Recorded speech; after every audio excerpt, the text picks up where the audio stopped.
ಏನು ನಡೀತಿತ್ತು ಅಂತಂದ್ರೆ ನಮ್ಮ ಒಂದು ಹಿಂದೂ ದೇವಾಲಯಗಳನ್ನು ಟಾರ್ಗೆಟ್ ಮಾಡಿಕೊಂಡು ಇವರು ತಿಮ್ರೋಡಿ ಹಾಗೂ ಸಮೀರ್ ಎಮ್ಡಿ ಹಾಗೂ ಮಟ್ಟಣ್ಣವರು ಅಂತ 3 ಜನ ಸೇರ್ಕೊಂಡು ಏನು ಮಾಡ್ತಾ ಇದ್ದಾರೆ ಅಂದ್ರೆ ನಮ್ಮ ಕಾವಂದರರು ಅಂತ ಅನ್ನುವಂಥ ಒಂದು ಶಕ್ತಿಯನ್ನ ನಡೆದಾಡೋ ದೇವರನ್ನ ಇವತ್ತು ಇವರು ಟಾರ್ಗೆಟ್ ಮಾಡಿ ನಮ್ಮ ಧರ್ಮಸ್ಥಳವನ್ನು ಟಾರ್ಗೆಟ್ ಮಾಡಿ ಏನು ಇವರು ಅವಹೇಳನಕಾರಿ ಒಂದು ವಿಡಿಯೋ ಮಾಡ್ತಿದ್ದಾರೆ ಅವ್ರಿಗೊಂದು ಡೈರೆಕ್ಟ್ ಆಗಿ ಎಚ್ಚರಿಕೆ ಕೊಡಬೇಕು ಅಂತ ಇಷ್ಟಪಡ್ತೇನೆ.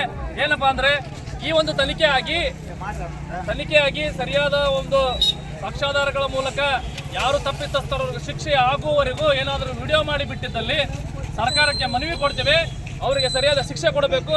ಒಂದು ತನಿಖೆ ಆಗುವವರೆಗೆ ಯಾರು ಕೂಡ ಒಂದು ವಿಡಿಯೋವನ್ನ ಅತ್ಯಂತ ವಿಡಿಯೋಗಳನ್ನ ಮಾಡಿ ಯೂಟ್ಯೂಬ್ಗಳಲ್ಲಿ ಜಾಲತಾಣಗಳಲ್ಲಿ ಬಿಡಬಾರ್ದು ಅನ್ನುವಂಥ ಒಂದು ಎಚ್ಚರಿಕೆಯನ್ನು ನಾವು ಕೊಡ್ತಾ ಇದ್ದೇವೆ, ಸರ್ಕಾರಕ್ಕೆ ಮನವಿ ಕೊಡ್ತಾ ಇದ್ದೇವೆ. ನಾವು ಇವತ್ತು ಗದಗ ಜಿಲ್ಲಾ ಜೈನ ಸಮಾಜದವರಾಗಲಿ, ಹಿಂದೂ ಸಮಾಜದವರಾಗಲಿ, ರೈತ ವರ್ಗದವರಾಗಲಿ ಹಾಗೂ ರಕ್ಷಣಾ ವೇದಿಕೆಯವರಾಗಲಿ ಎಲ್ಲರೂ ಸೇರ್ಕೊಂಡು ಇವತ್ತು DC ಅವರಿಗೆ ಮನವಿ ಕೊಟ್ಟಿದ್ದೇವೆ.